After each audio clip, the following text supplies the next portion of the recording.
Hi, folks. This is Don Meisner with the North Country Fishing Report.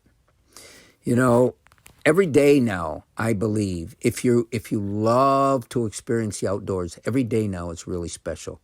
And every day is sort of a blessing that's bestowed upon us that can change tomorrow. You know, all it's going to take is some storms moving in, some high winds and rain, and all those beautiful leaves that mark the background of what makes being outdoors so special right now. They'll start to fall to the ground and sort of be the harbinger of a new season ahead. And one of the things that I have noticed as I've been fishing is I'm not seeing the egrets now. The blue herons. These birds are going to leave our area. And why do they leave? They leave because everything is changing, and the food that they need for survival is disappearing from the shallows. And we can sort of look at what the birds, these visiting birds that come here every summer to live their life and to eat the foods that are abundant in this area, and those foods are fish. As we see them leave, we know that the food that they're seeking, and these are the very same fish that we're after. We're just fishermen like they are, out there trying to catch some of this food. That food is disappearing from the shallows. It's going someplace else, and therefore, the fishing that we have now is going to change, and especially in the tributaries. When I say tributaries, all the other rivers that go through our area that eventually flow into the St. Lawrence.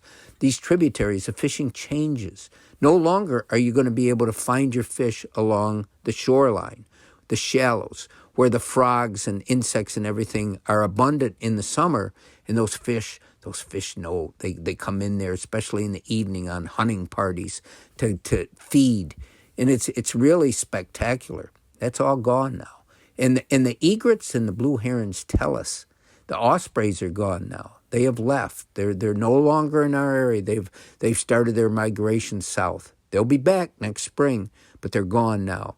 And so I think watching the birds, because the birds are no different than the fish, they all live by the same sort of schedule. Watching them tells us how our fishing is changing.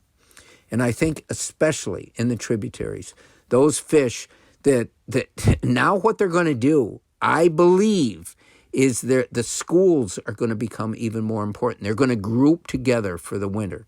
And if you can find a group, you can still have great fishing. I remember last year at this time, I was fishing a spot on the Grass River.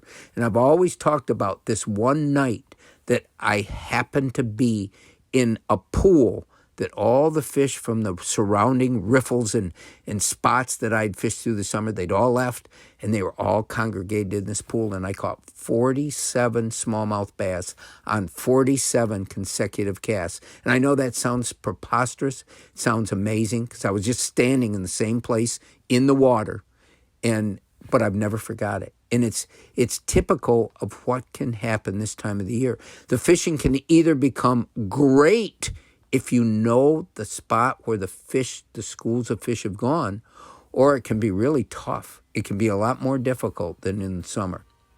But I guess here's hoping that you can observe from the birds, know what's happening, and find that special grouping of fish that can make your fall fishing spectacular. Until next time, folks, this is Don Meisner with the North Country Fishing Report.